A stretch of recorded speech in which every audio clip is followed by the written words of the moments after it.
While loop जब हम करेंगे तो वाइल लूप पहले तो आपको ये याद रखना है कि वाइल लूप जो है उसमें वाइल जो है वो कीवर्ड है।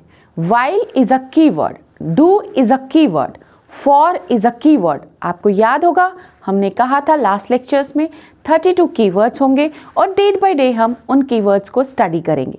सो वाइल जब आप टाइप करें तो ये हमेशा आपको अलग कलर में आएगा जब हम प्रैक्टिकल्स करेंगे।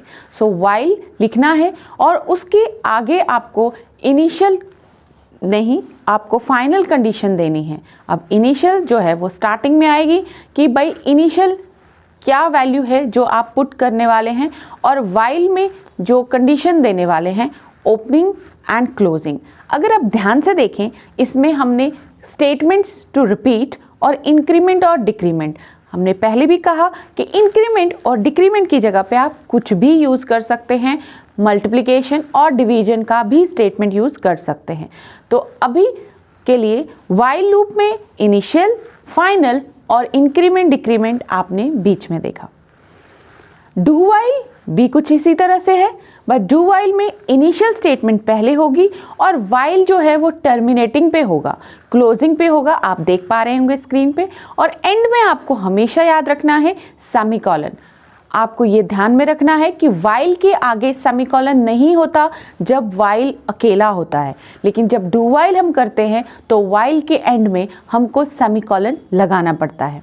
सो इनिशियल, इंक्रीमेंट, डिक्रीमेंट और द रिपीटेड जो भी आपने रिपीट करना है, और कंडीशन फाइनल आएगी वाइल के साथ में, और क्लोजिंग के बाद में सेमीकोलन होगा। तो सेमीकोलन आपको याद में रखना है। ये दो लूपिंग्स हैं और आपको यही याद रखना है कि लूप्स जो होते हैं वो तब तक कंडीशंस को चलाते हैं जब तक वो कंडीशन ट्रू होती है। ये चीज़ आपको हमेशा ध्यान में रखनी है। यानी कि when the condition will be false, loop will automatically terminate. अब इसकी एक छोटी सी एग्जाम्पल हम ज़रा लेते हैं, फिर हमें समझ में आएगा कि लूपिंग बेसिकली होती कैसे है।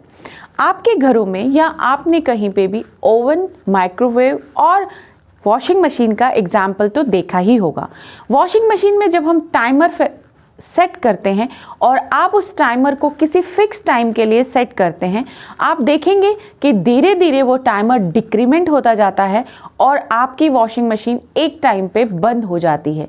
अगर आप ध्यान से देखें तो लूपिंग ही है जो उस बकेट को रोटेट करती है। आप देखेंगे वो बकेट जो रोटेट करती है जिसमें कपड़े रखे जाते हैं, या माइक्रोवेव ओवन आप देखें वो तब तक उस चीज़ को रिपीट करता है और बाद में एक टाइम पे आके आपकी जब कंडीशन फॉल्स हो जाती है तो आप देखेंगे आपकी वो मशीन्स जो हैं वो बंद हो जाती हैं। तो यही है कॉन्सेप्ट लूपिंग्स का जो आपको याद रखना है।